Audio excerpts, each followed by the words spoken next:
Yes, I can hear you.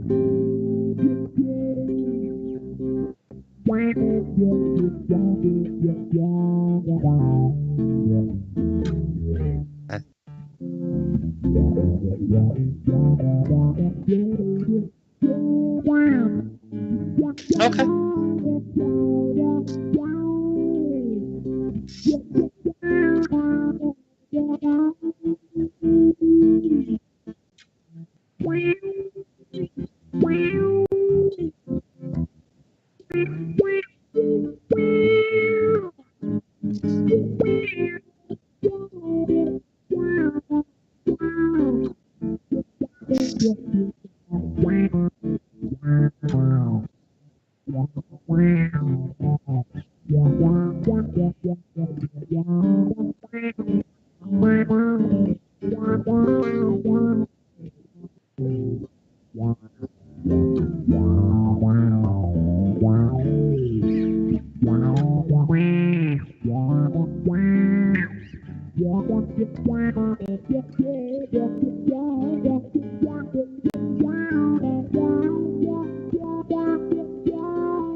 Hello.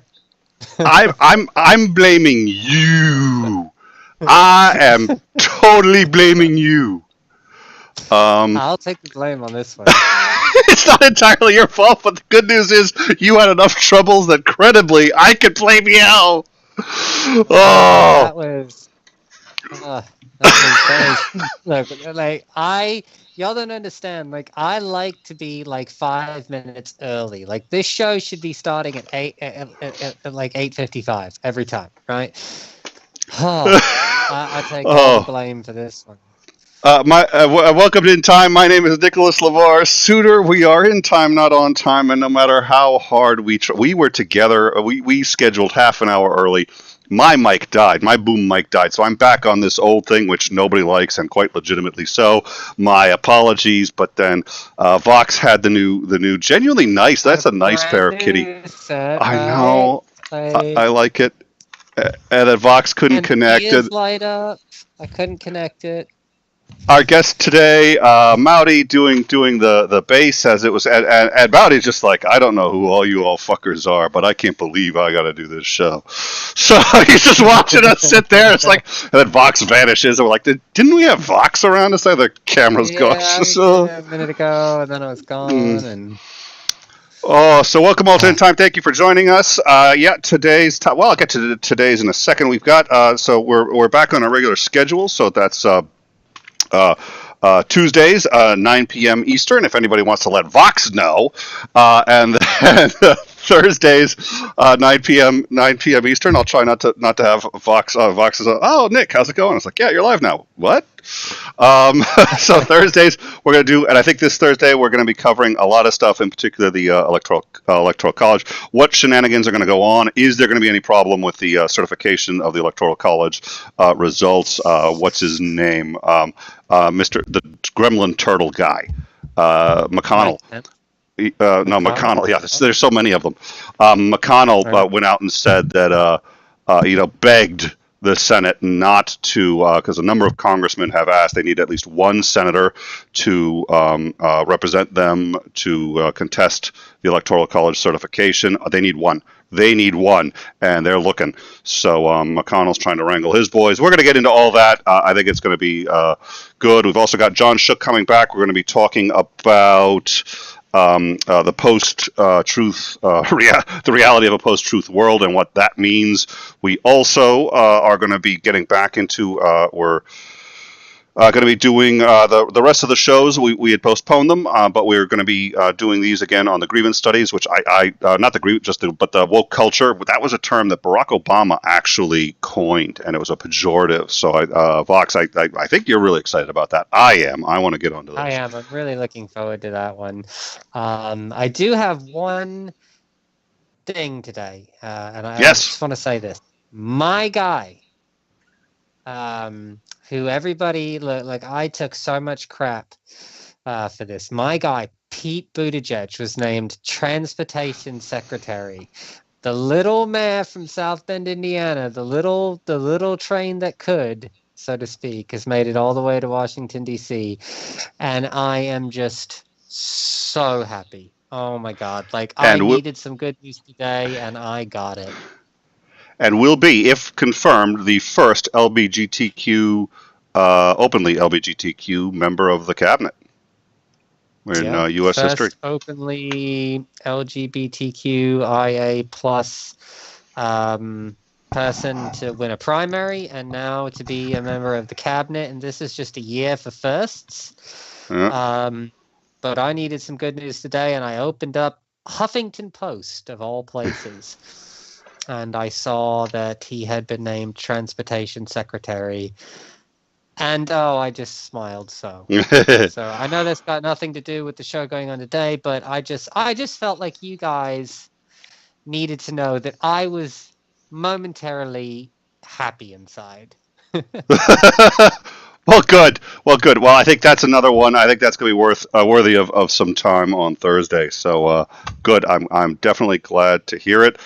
So, without further ado, I was fascinated with the idea of what is music, because it's this thing that's out there, and we tend to find we enjoy it, we find it, but it's like I'm not sure anybody knows what it is. You put sounds together in a certain order, and it has an impact on us.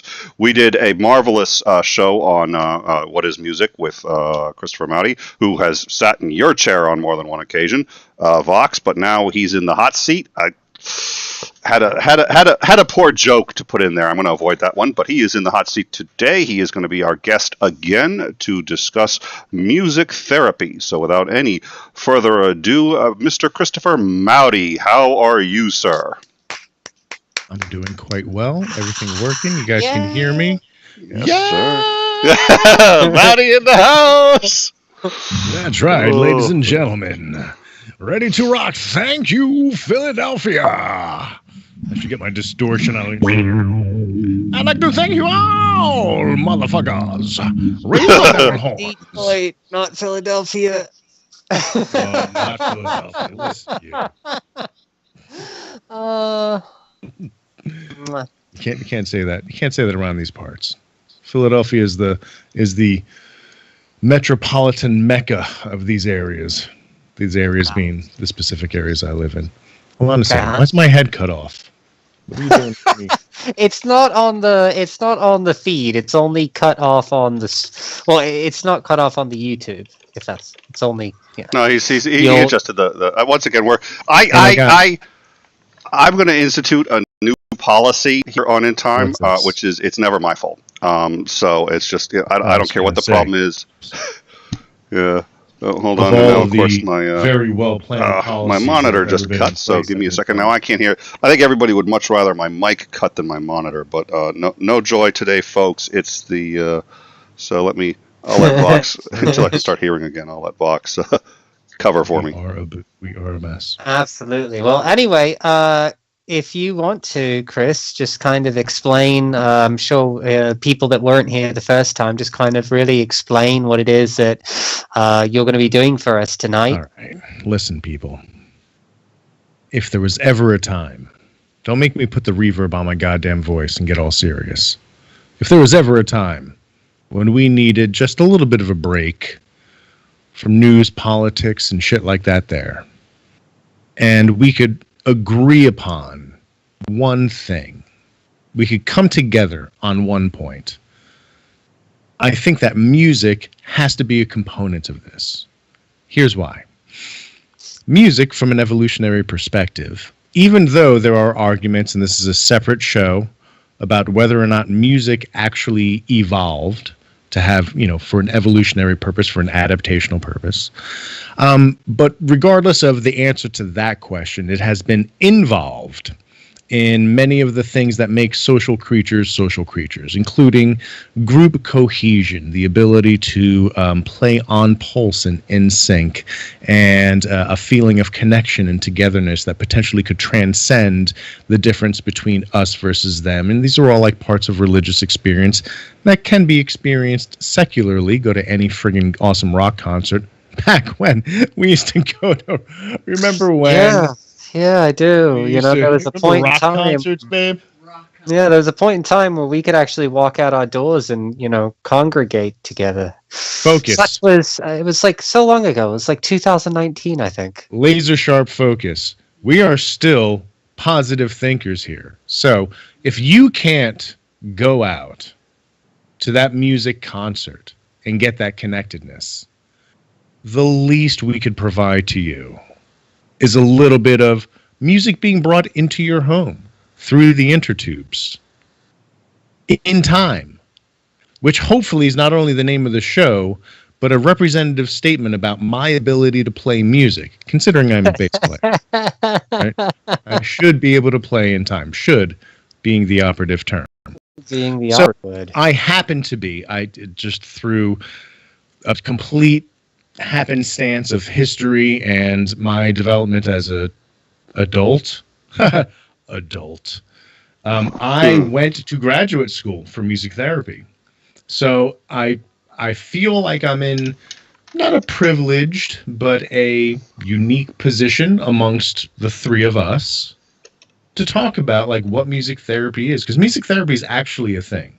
there is such a thing called creative arts therapy, if you want to consider that like an umbrella term, under which there are many different derivatives, right? There are different subcategories like play therapy, dance therapy, art therapy, right? And music therapy is among those creative arts therapies. And it's legitimate. People are certified. People are licensed to do this.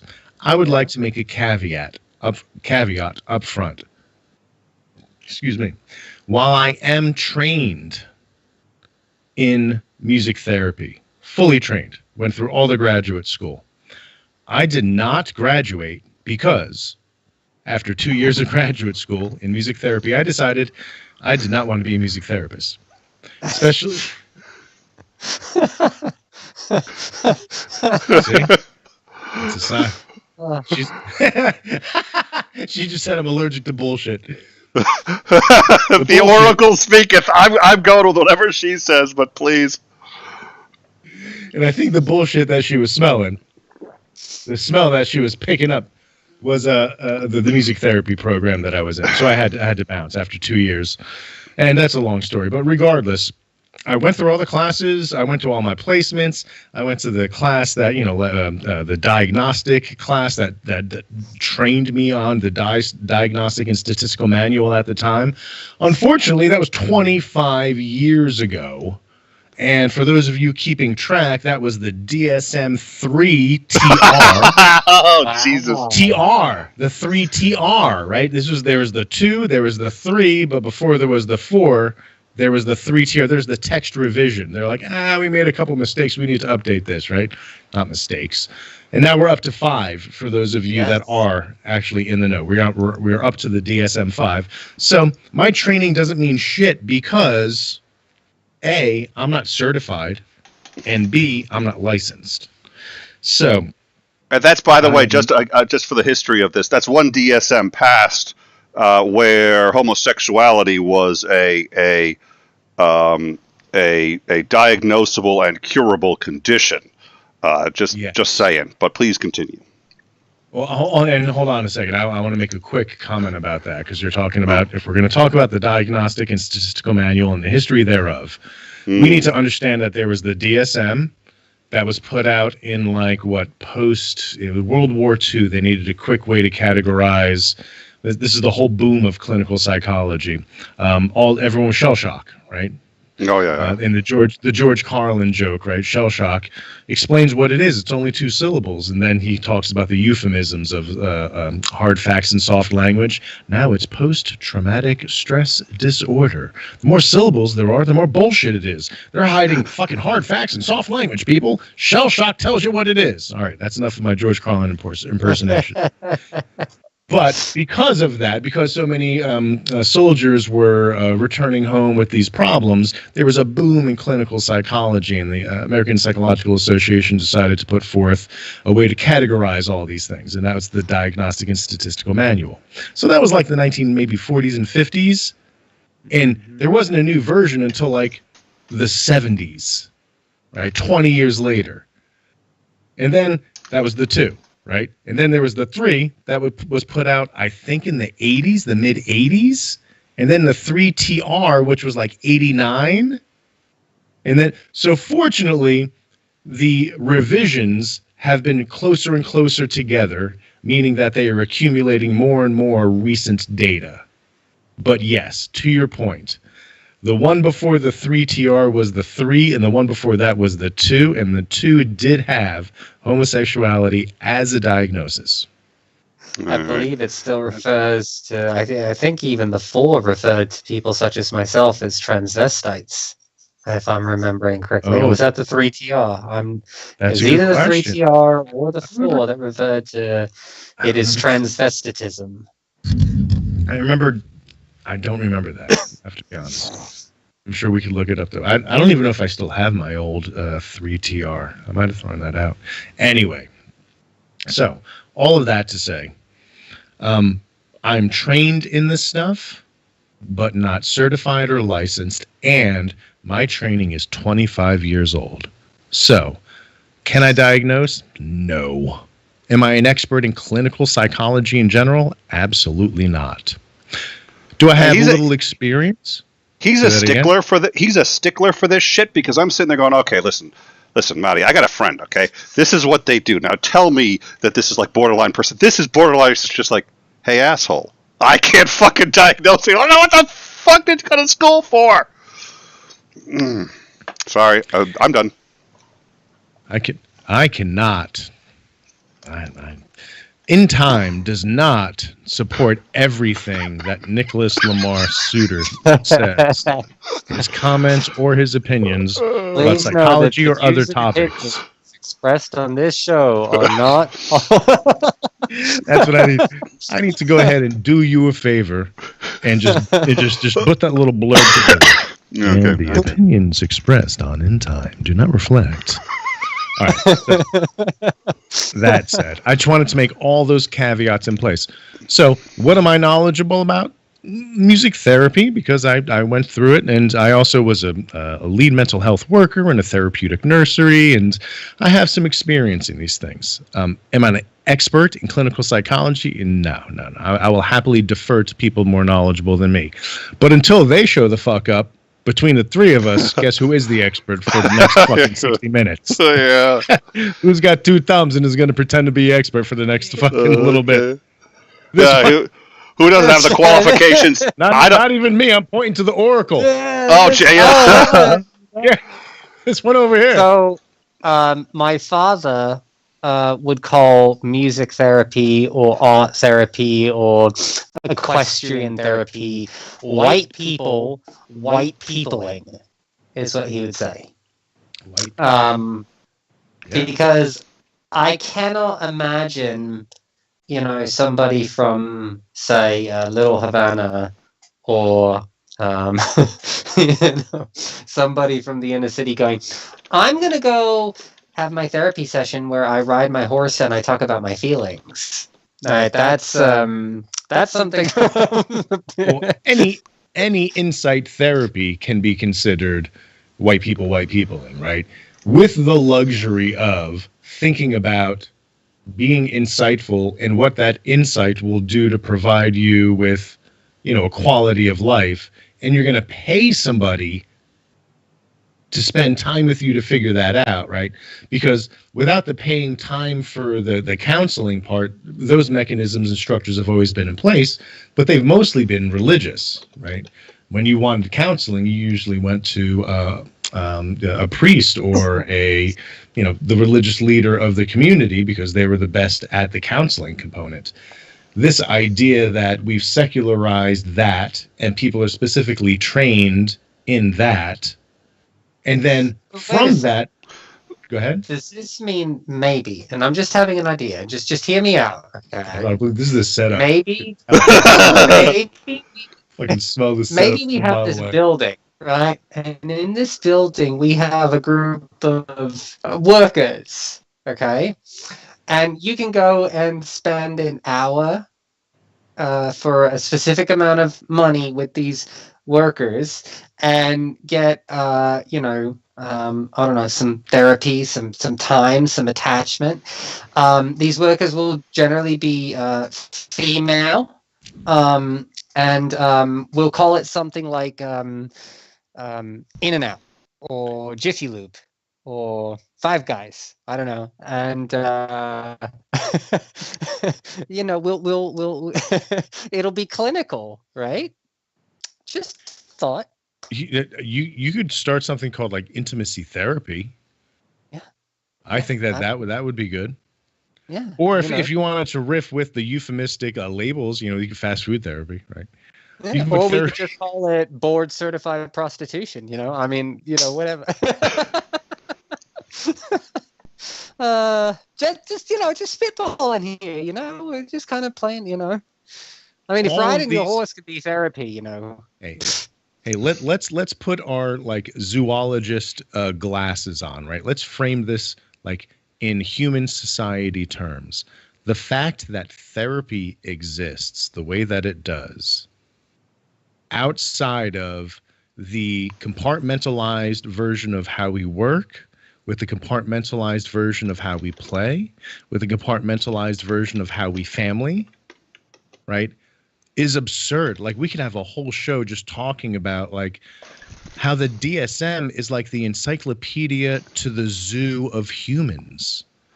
Anyone can open that book up on almost any random page, point to something and be like, I don't quite fit those criteria, but that ain't too far from me, right?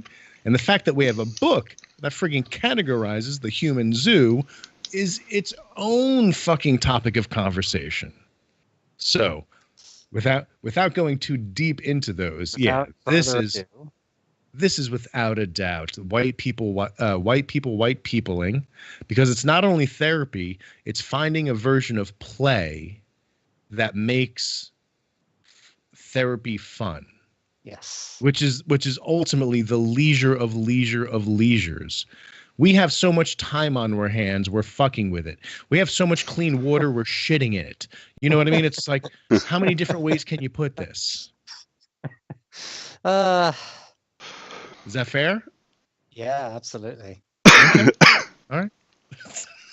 So with that as the framing, let's get some music. That was great, man. That was a fun rant, because fortunately, I have many opinions about all of those things, but they don't bear on this particular topic, or at least I don't want them to. I want this to be more of a positive spin on how music can be therapeutic, not only in a colloquial sense, you know, in the way that we make our playlists and listen to music while we work out or while we relax or to get us motivated or to set a mood or any of those things, all the way towards, you know, on the continuum from that to genuine therapeutic uses of music. And the fun part is the genuinely therapeutic uses of music fall perfectly into our Rorschach discussion, because it is exactly the ambiguous parts of music that can make it therapeutic, because you can make it a projective device, right? You can engage somebody in a musical experience and then afterwards listen to it and talk to people and process what was going on. And I'm going to give a couple of demonstrations and examples of those kinds of things. Or it could be a matter of guided imagery through music. That is its own specific thing that I think is a little bit weird, but my opinion aside, Helen Bonny, Bonny, guided imagery through music is its own version of music therapy. But all of these rely on the ambiguity of music, which, again, is the reason why I really came up with my thesis, keeping in mind that the thesis I have, that music does not evoke emotions, was supposed to be my thesis, literally, my thesis paper for my graduate program in music therapy. But I never finished it because there just came a moment where I was like, what am I doing? Anyway, that's a whole other story. But the whole idea that music doesn't evoke emotions made perfect sense to me, because I don't want it to evoke emotions. I want it to evoke tension that can be released. And that ambiguous feeling of aesthetic responses, that is tension and release, can be used to your advantage therapeutically, because it is ambiguous, because you can project meaning onto it, because it is so neutral. And you're going to get a feel for that person's mood, their perceptions, their maybe their temperament, where they're at that moment. Music can be used for all of these wonderful purposes.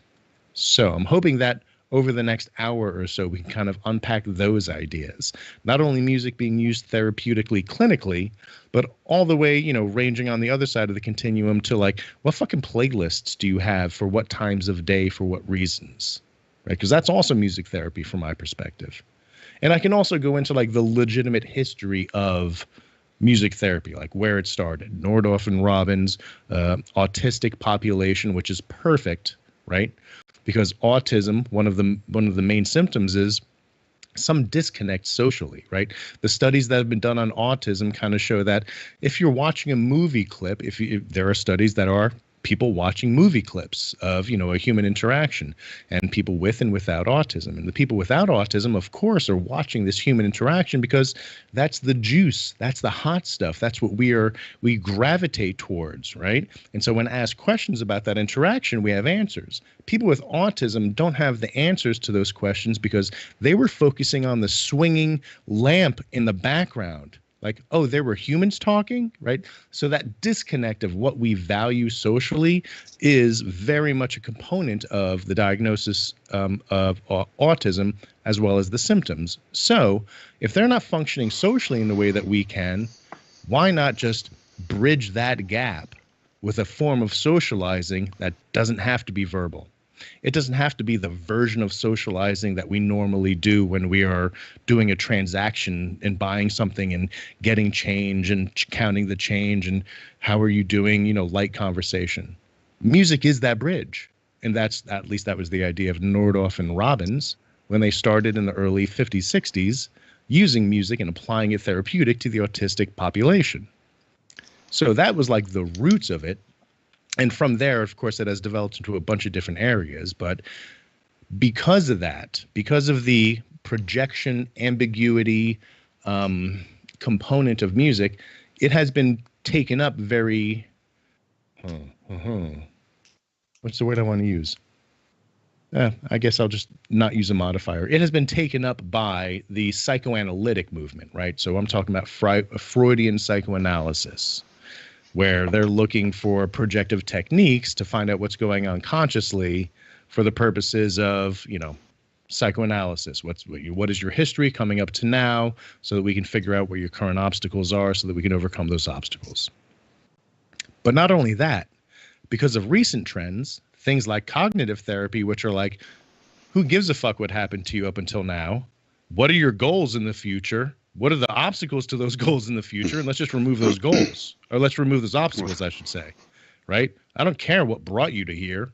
You have goals. Let's get you to those goals, right? That's the very cognitive therapy way. And there are cognitive therapy approaches to music therapy as well. So it has just branched out into all these wonderful things. Now, I'm done giving my TED Talk, and I want this to be much more interactive. And I also want it to be more demonstrative. Like, I want to be able to demonstrate some fun ideas. So, based on the fucking fire hose of information I just provided, is there anything, any questions that you guys have off the top of your heads? Well, not off the top of mine, no. I grasped pretty much everything that you said. I do think that it's interesting that you said that the therapy is pushed into the cognitive aspect as opposed to just merely the explorative, kind of like a goal-driven kind of thing, right? Like because that kind of gets into normativity, which now you headed towards me a little bit, and that's interesting. So that's actually something that might pique my interest in exploring a little bit after the show's over on Google, is the fact that it's moved into this kind of goal-driven, goal-oriented area in some aspects, which is fantastic. Yeah, and it mostly has to do with the analysis component, because so Michael, I hope I'm getting his last name right. He's from Temple University. I think it's Michael Taub or Tout, T-H-A-U-B or T-H-A-U-T.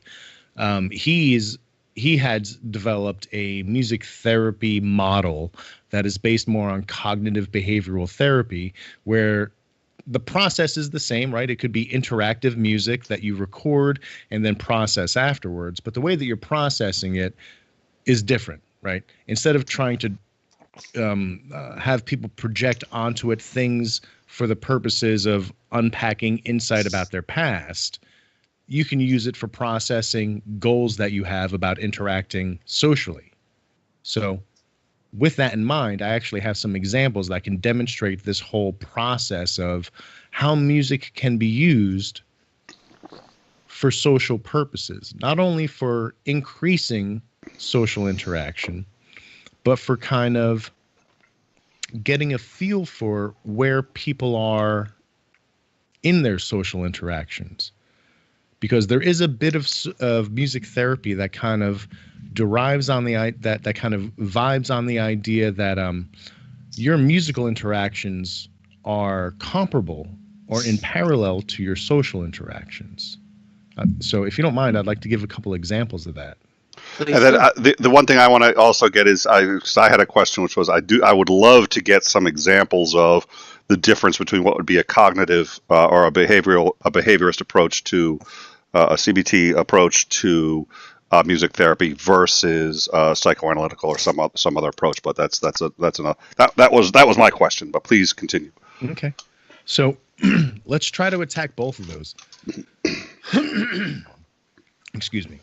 So I'm gonna start a loop on my loop station, and I want everybody to pretend that is either my client or just somebody else I'm playing music with, right? You can either keep it in the therapeutic context or take it out of the therapeutic context. It almost doesn't matter because what I'm demonstrating are social interactions. So I'm literally going to be making this up off the top of my head. I hope this works. So, for instance, if you go to a music therapy session and you are not a musician, right? Keeping in mind that music therapy is not for musicians specifically.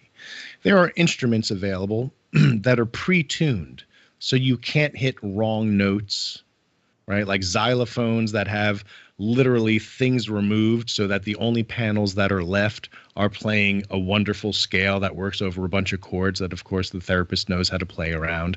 Or there's a drum kit so you can just play rhythmic stuff or percussion instruments. Or there are stringed instruments and stuff like that. So like it's set up so that you can't make mistakes. So with that in mind, let's imagine that the person starts off with just 3 notes. Let's keep it as simple as possible, right? Something like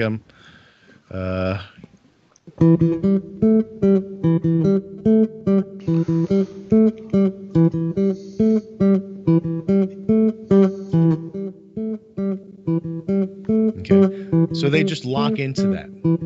Now, normally, this isn't very natural. People don't normally just play ostinatos, right? But for the purpose of demonstration, let's just pretend in this thought experiment that somebody is. Can you hear me talk above the music? Can you hear both? Yes. Yep, absolutely.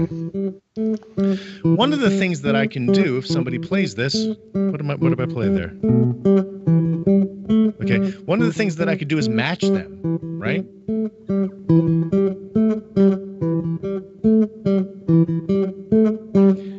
And depending on the mood, that might be like awesome and in sync, or it might be weird and aggressive. Like, not everybody wants everybody else on the same level that they're at. So my reaction when I hear something like this would be to compliment it. So if they're playing, what if I played?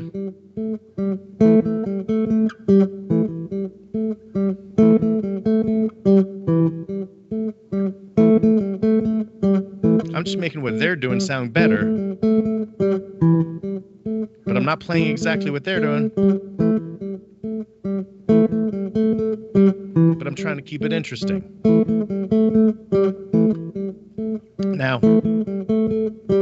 I could also play the same exact rhythms that they're playing, but play different notes.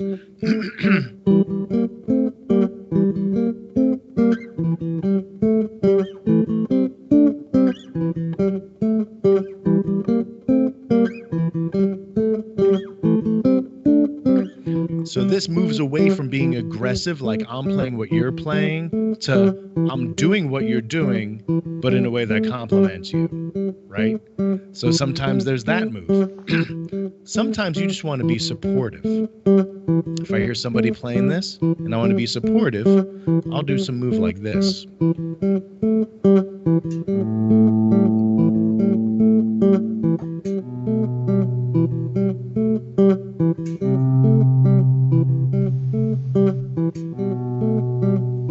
Hear the difference? Just letting them go, leaving all that room to breathe, but changing the environment.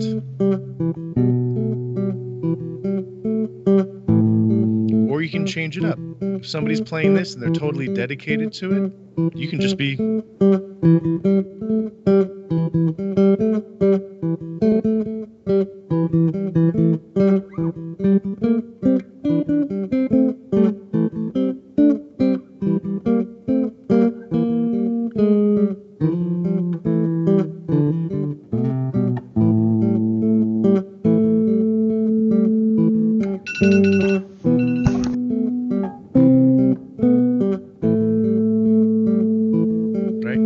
let them take the lead. Let me rephrase that.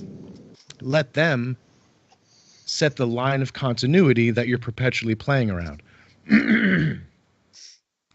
So what I'm hoping you got from that demonstration is just the idea that in interacting musically, it could represent and be analogous to the way that we interact socially.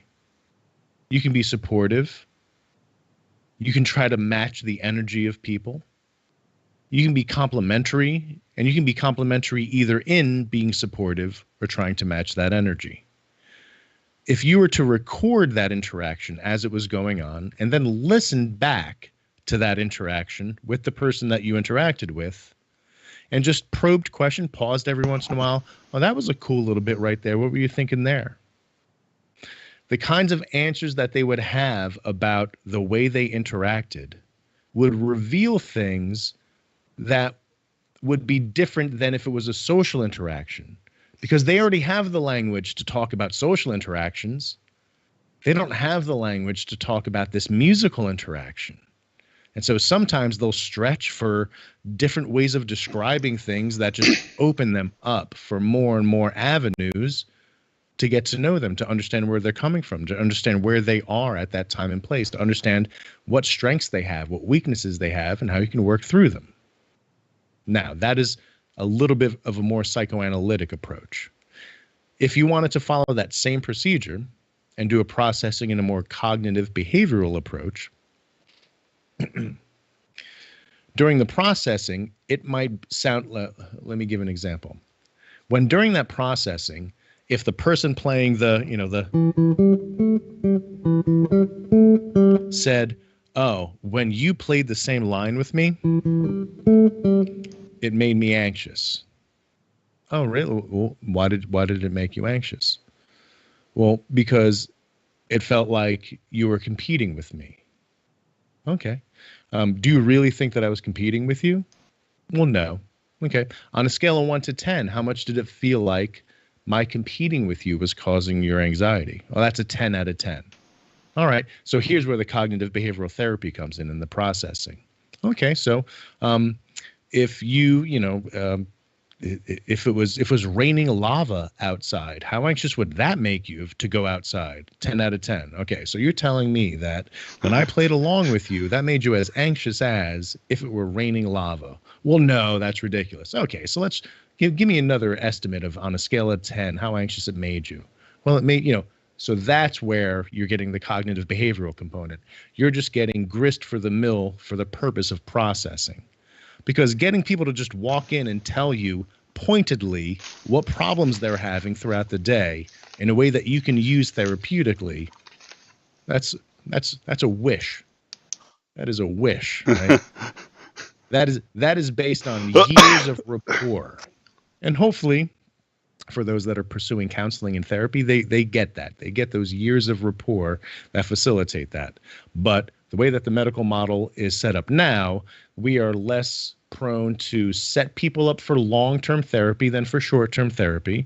And because of that, there's a little bit more of a revolving door policy.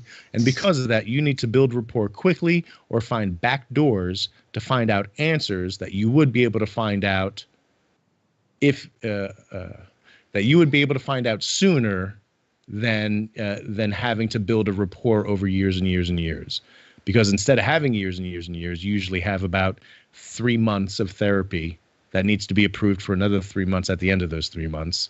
That needs to be approved for another 3 months at the end of those 3 months, right? Yay, capitalism. So I'm sorry. That has shaped the process of therapy. So I hope that kind of answered your question.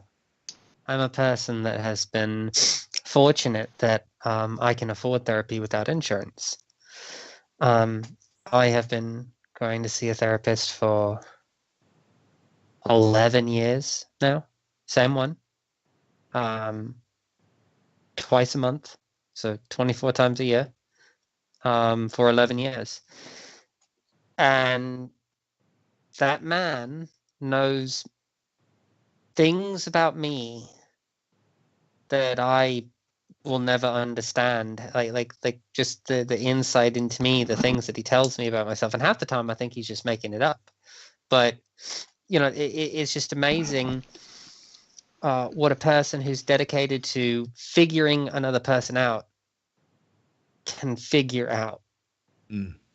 Just by listening to what they say, or listening to what, as he said, what they're not saying. Oh, and being open to being challenged like that. Yeah, I mean, I've gone to the same guy on and off for over 20 years. So, I mean, I think that he's a Jedi master, right? It's just astounding, the insights that he has, the advice that he gives, the way that he challenges me. And because of the rapport, I let him. I pay him. I pay him to challenge me. I pay him to bust my chops in a way that it coming from somebody else would be like, slow your roll, motherfucker. Right? It would be like, you tighten that fucking shit up right there. Coming from Charlie, it's like, all right, yeah, you're right. It's like, my head is pretty far. Yeah, I can kind of taste my colon in my head so far. Yeah, okay, I gotcha. All right. Well, let's have some more examples. Sure. It may be like, maybe we could do where we like. So let's say, well, I don't know. Let's say someone like, I mean, I know you don't diagnose or anything, so let's just assume, let's say I walked in, and I said that, I was having some social anxiety about, say, my transition or something like that. Yeah. So keeping in mind that all of the caveats that I presented at the very beginning of this, assuming that you came to see a music therapist means that you would be comfortable, even with your social anxiety, attempting this particular method, right? So the first thing that I would ask is, so are you a musician? Are you, did you train in any musical instruments, growing up? If the answer was no, I would hand you something that would allow you to make music without having to be musically trained, right? If you said yes, then I would probably have something available that you would be able to, whether it's keyboard oriented or string instrument oriented, or wind oriented, I'd have a variety of different instruments. So let's assume you have no musical talent and I just hand you a percussion instrument, right? I would immediately put down, like I wouldn't use my bass in that instrument, right? If you were going to use a percussion instrument, I would immediately use a percussion instrument as well. And the first thing that I would do is, and because you brought anxiety up, this would be a little bit weird, because one of the first things that you want to do is just build the idea that you don't have to talk, right? Mm-hmm. When you get comfortable, right, and this is the difficult part because you brought it up as anxiety, but when you get comfortable with this process, sometimes you just show up and you don't say anything and you look at each other and you just kind of wait until somebody does something. And it doesn't even have to be a purposeful musical thing. It could just be like, as I'm doing whatever, I just go like, and I just repeat it. All right, now we have a pulse from like found sound. All right, what do you got to contribute to the found sound? Simple stuff like that. And so if I can engage you to do this, and that would be this first step. The first step is getting you at least comfortable enough to engage. And it doesn't have to be like enthusiastically like shredding, engagement. It could be just like, bam. Bam, right? If I were to get you to play your instrument twice, I would be delighted, because after that I would process it. I'd be like, man, that was pretty brave. Being somebody who isn't trained in music in the context of like a groove or a beat, being able to contribute something, that's almost like dancing a whole night's worth of dancing at a discotheque, from my perspective, right? I would just encourage the shit out of that until that dynamic became more comfortable. And then I can start asking more questions like, all right, what did that feel like? Is it okay if I record this? And then I'll record it. And then we'll play it back and listen to it. Oh man, that was really interesting there. What were you thinking there when I slowed down? And while you were in the middle of that, how did that make you feel? Oh, because I noticed you did this. right? So it's like I'm able to talk about the way you're interacting in a way that's not directly talking about the way you socially interact. Well, you said this. Well, you made this, right? In music, it's like, oh, I slowed down and then you sped up. And then I sped up to catch up with you. What did that feel like? Because we were off rhythm for a while until I caught up to you. And then I noticed you smiled. What was that all about? It's those things, right? It's not just the music. It's being a therapist. It's body language, seeing when somebody's excited, seeing when someone smiles, seeing when that synchronicity comes together. Because as a musician, you should be a master of creating tension and release. And that tension and release can motivate people to just like have this wonderful synchronous experience that transcends what they're used to, right? If you can get somebody into a groove, right? If that's what I'm playing, and if all you can contribute is everybody got rhythm, baby. And if that's what you're doing on your shaker egg or your maraca,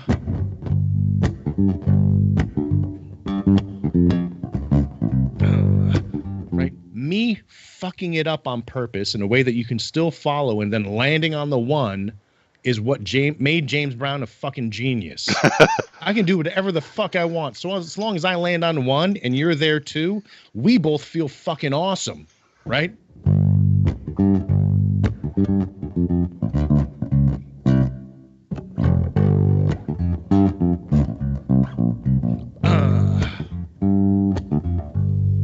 So I can do that for 2 hours and feel good every time I hit that one, right? And that's what funk music is based off of. That's what, that's why funk tunes last 20 goddamn minutes, right? They're meant to be danced to. It's because they are predicting, they're hacking your psychology. When you fucking land on the one, you're just fucking killing it, right? Like I'm trying to think of am I allowed to play a P-Funk song? Go for it. Okay, so like simple shit, like not even simple shit, complex stuff. So I'm going to use P-Funk as an example of how they use landing on the one as a way that therapists can use landing on the one as a synchrony, right? And people being in synchrony is a tool that can be used to process therapeutically. Allow me to give an example. So,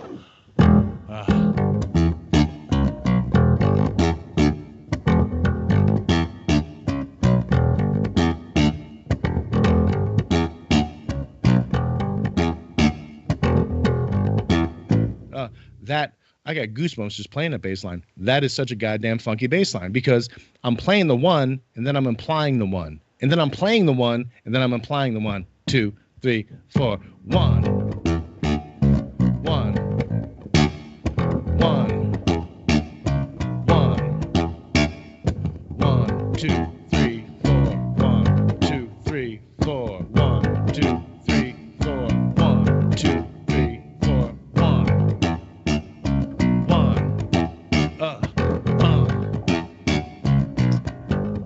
God damn, I just wanna.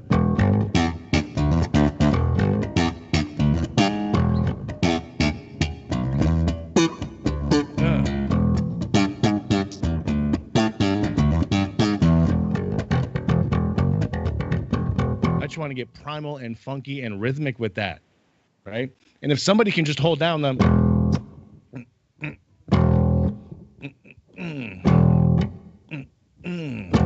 Every time I land on that one, if somebody else is landing on that one too, goddamn, it just feels like the best goddamn feeling in the world. All right, forget it. Fuck you guys. I'm going to play a little something. Here we go. 2, 3, and...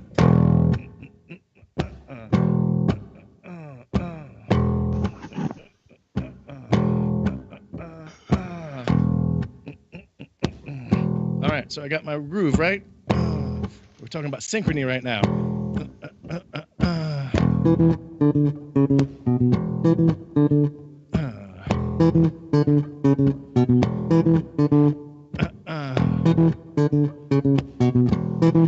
So I'm purposely fucking with it. Because now when I get...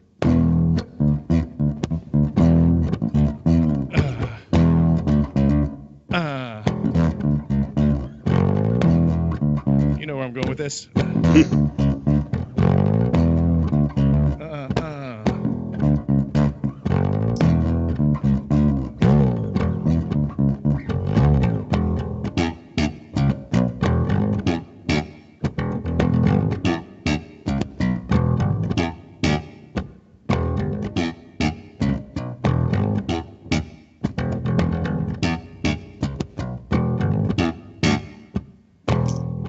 That right there.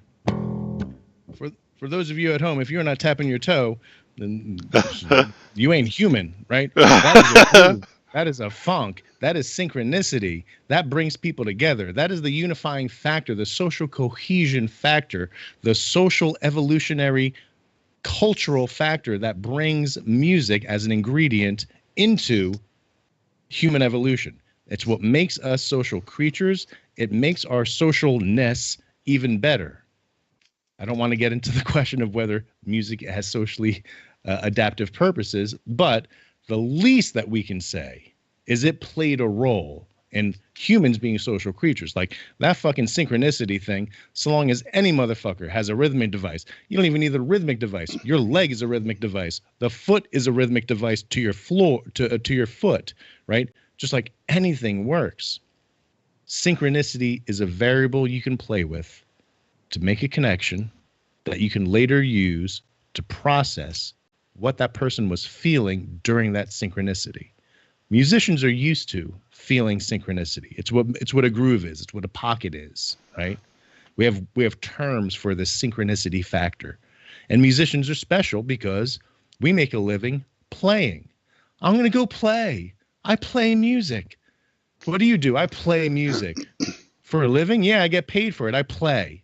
What other fucking job exists? You get to say that you play, right? So, it's sports. Yeah, okay, yeah. Wait, fucking idiots. Who was the? Oh no, that's what she said. Okay, I was hoping you weren't calling the Oracle. That's what I said.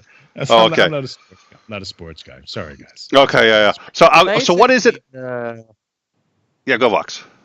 So the music, or say pencils and paper, or the horse, or whatever medium you're using, really just becomes a non-verbal tool to be able to open the mind up to what it's going through, maybe things that you haven't realized you're going through, and you can use that to channel people in a way that they're not used to, that maybe kind of almost opens up their mind's eye to different possibilities.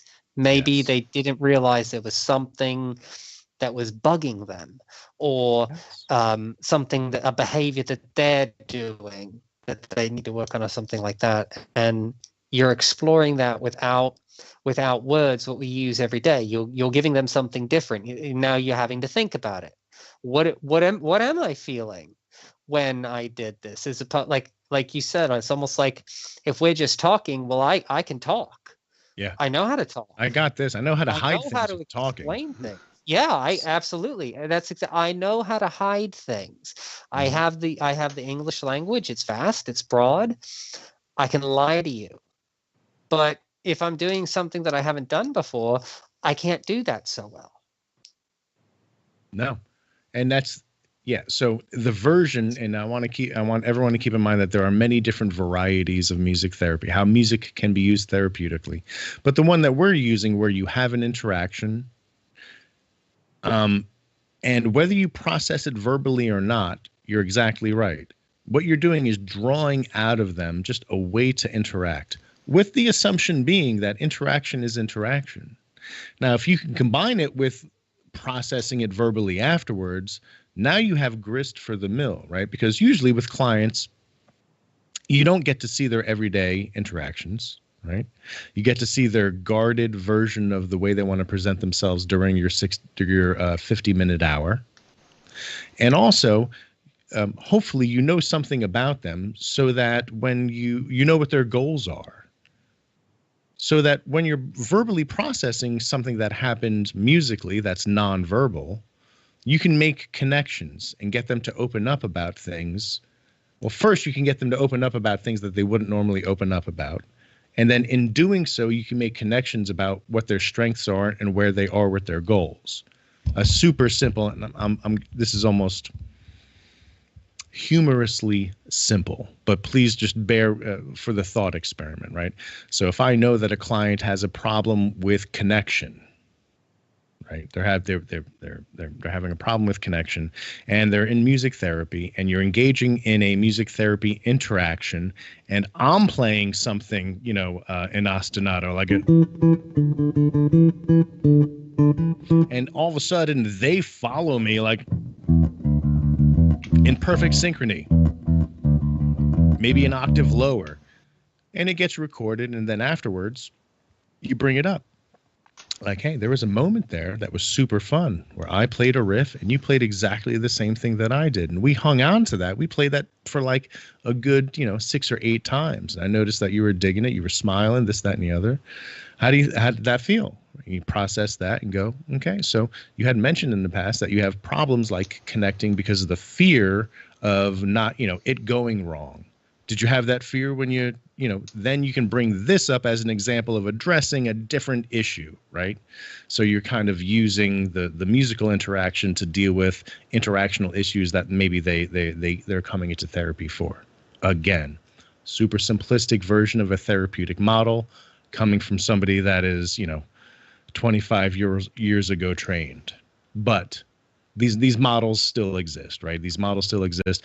Any attempt to interact in an ambiguous way such that grist for the mill for processing therapeutically, this model still exists, right? The thematic apperception tests, the TAT tests are still in use. Rorschachs are still in use. Projective tests are still in use.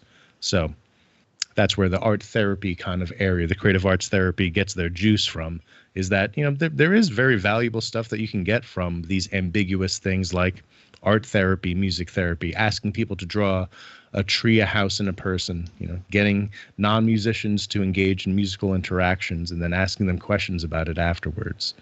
It's just a creative, a backdoor way of getting at things that people usually have defenses about talking about. So I am a huge advocate of therapy for everybody. I think that there's not a single person that exists, has existed, or will ever exist that couldn't benefit from regular therapy sessions. I think therapy is probably the single most underused and most valuable tool that we have in our playbook. I have often said that we operate with what we can see, right? So I see you. I don't visually see anything wrong with you. So that means you're okay. There's nothing wrong with you, right? Mm-hmm. The majority of what our issues are, they're up here, and we don't address them. We'll address a broken leg. We'll address, physical ailments that prevent us from moving and things like this, but we rarely want to address what's going on up here. Yeah. Because it's scary. It's scary to look inward. But the world would be a much better place if we took advantage of therapies. And I think if people knew that, because I don't think a lot of people know that these things exist, right? Music therapy was, I just learned about music therapy like maybe 2 or 3 years ago. Music therapy sounds fun, right? Music therapy doesn't sound like some stuffy guy in a room with me on a couch talking about, the way, I felt about the way my mother looked at me when I was 5, right? It sounds fun. It sounds interactive. Mm-hmm. It also sounds less formal, right? Yes. It doesn't. Yeah, it's play. It doesn't sound Freud. It doesn't sound psychoanalytical. Mm-hmm. It's play. It's play. Mm-hmm. It's amazing. Yeah, so I'm gonna ride on the coattails of that, and we're coming up on around 90 minutes, so this might be a good a wrapping up point, right? We're talking about music therapy. I'm talking about music therapy, with some specific goals in mind, and one of those goals is to destigmatize going to therapy. Going to therapy does not signal to everybody that there's something wrong with you, any more than wearing a cast after you've broken your leg or arm denotes to everybody that there's something wrong with you, right? And also the cast everybody sees. You going to therapy, nobody sees. So I want to make sure that, especially now, for people that are concerned about their thought patterns, the way that they're thinking, the way that they're feeling, the goal of all of this, whatever therapy you choose, whatever counseling you choose, whatever you get therapy from, the goal is to increase your quality of life, with counseling or therapy being a viable option. Vox put it perfectly. When we break our foot, we go to a foot specialist, right? If we have a problem with our heart, we go to a cardiologist. If there's something wrong with us medically, there is a specialist that we can go to with no shame to look at that. Mental health parity means that when we recognize that there's something wrong going on in our head, that we can go to the specialist for that with just as much stigma as we go to the foot specialist, with just as much stigma as we go to the cardiologist, right? With just as much stigma as we go to our primary care physician. That is, with none stigma. Being able to control is not the right word. Being able to have a strategy that includes therapy and counseling, whether it's music therapy, talking therapy, art therapy, play therapy, what the fuck ever therapy, is something that should be a viable option for everybody. I don't think necessarily everybody needs therapy, but I certainly think that everybody should try therapy. Because I think that, unfortunately, it still is stigmatized. It still is somehow some flag of weakness, that there's something wrong with me, and there's nothing wrong with you above and beyond you being a human being, and human beings need help. And we need help achieving our goals, and our goals should be achieving highest quality of life. And if that means that you need to see counseling, you need to engage in therapy, if you need to engage in music therapy, fucking have at it. And if you can't do it formally, fucking make a playlist. I have a playlist. When I'm not feeling good, I have songs on my playlist named Everyday Sunshine. Just songs that are so upbeat and obnoxiously in my face that I can't not smile, right? And then I have, playlists for when I'm in a chill mood. Playlists for when I'm working out. Playlists for just fucking around. Playlists for the sake of playlists, right? That is music therapy. But don't hide behind it. You can embrace the fact that that is music therapy. You can embrace the fact that that is therapy. You can embrace the fact that you need therapy. You can embrace the fact that you have a toolkit that provides quality of life. That's the goal. It's amazing.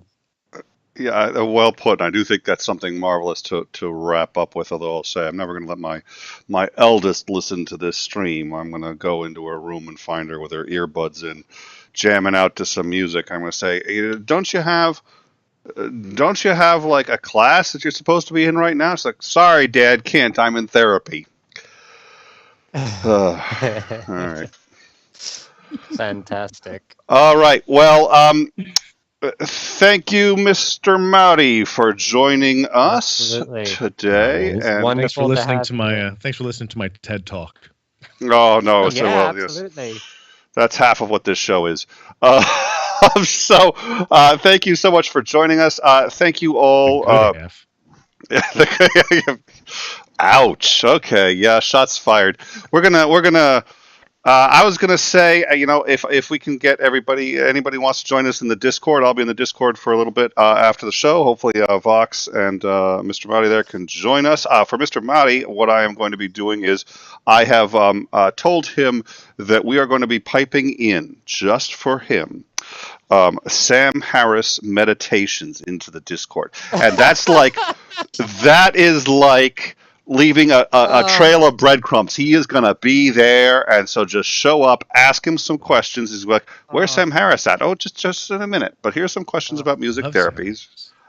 Okay, so And listen, if you got it this far, please, like and subscribe to the channel. It's a great way to support us. And we come on into the Discord, hang with us, spend a little time with us. But thank you all for being here. Vox, thank you for being here. Christopher, thank you for being here. We will see you all again in 2 days, same time, presumably. I chagrined. It was a little bit like Chris was just like, we're coming up on 90 minutes. It depends on when you think the show started. But thank you all very much for joining us. We will presumably be starting on time for overtime to discuss the latest in what's going on in politics and news in this country and in the world. Please join us for that. I'm Nick Soutter. For everyone here on In Time, thank you very much, and we will catch up with you later.